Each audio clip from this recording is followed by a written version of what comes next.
Hi, and welcome to another episode of The Lamp in the Library. I'm Graham. And I'm Kim.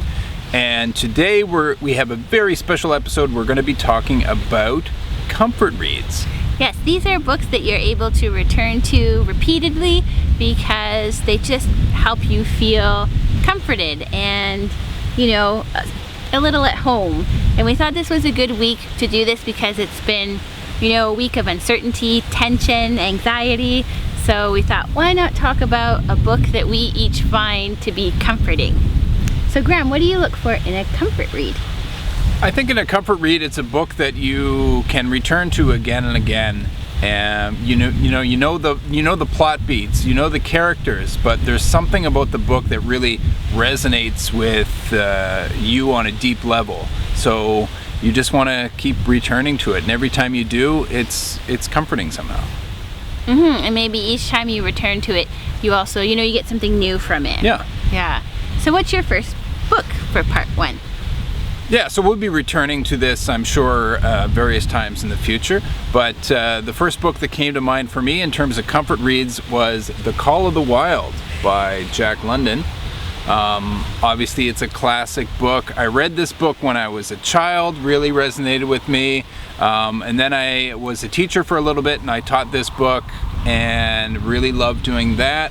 And then I've returned to it various times since, and each time, it's comforting. It resonates with me. And if you don't know, it's the story of a dog. His name is Buck, and he starts out life as a glorified lapdog, and then through various adventures, he goes up to the Yukon during the gold rush, and he increasingly becomes wilder. And it's not a devolution or a regression. It's framed as him achieving the fullness of his being by returning to the wild.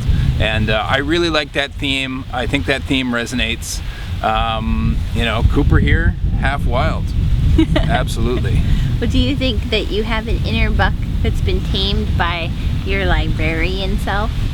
Yeah, I think we all have inner wildness in us somehow, and probably that's why this book resonates. Since it has you reflect on this nature of wildness and maybe makes an argument for embracing some of it, but how do you embrace wildness responsibly?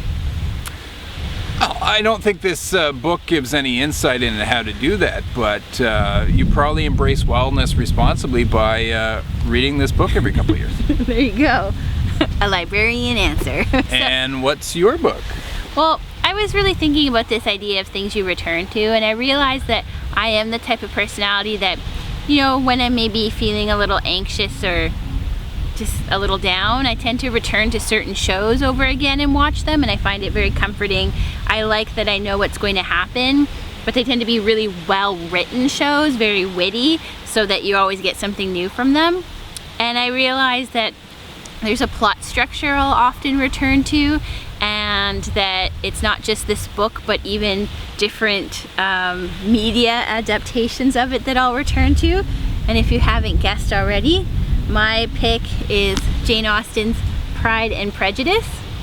I think that I just find it endlessly rereadable, and I like different adaptations of it. I love the BBC miniseries with Colin Firth. I can watch that many times over. And I love when it's a plot structure that's done well. And I think that some people think it's deceptively easy, but it's actually really difficult to pull off that structure well. But when it's done with heart, it makes me feel good. And I find Jane Austen in general very rereadable and something I can go back to. Like even that film adaptation of Sense and Sensibility with Emma Thompson, I can always watch that when it's on. And but really, Pride and Prejudice, it makes me feel good. Yeah, I mean, I've read Pride and Prejudice myself, and am fond of the BBC adaptation in particular. And yeah, I think there is something really comforting about that plot structure and those characters.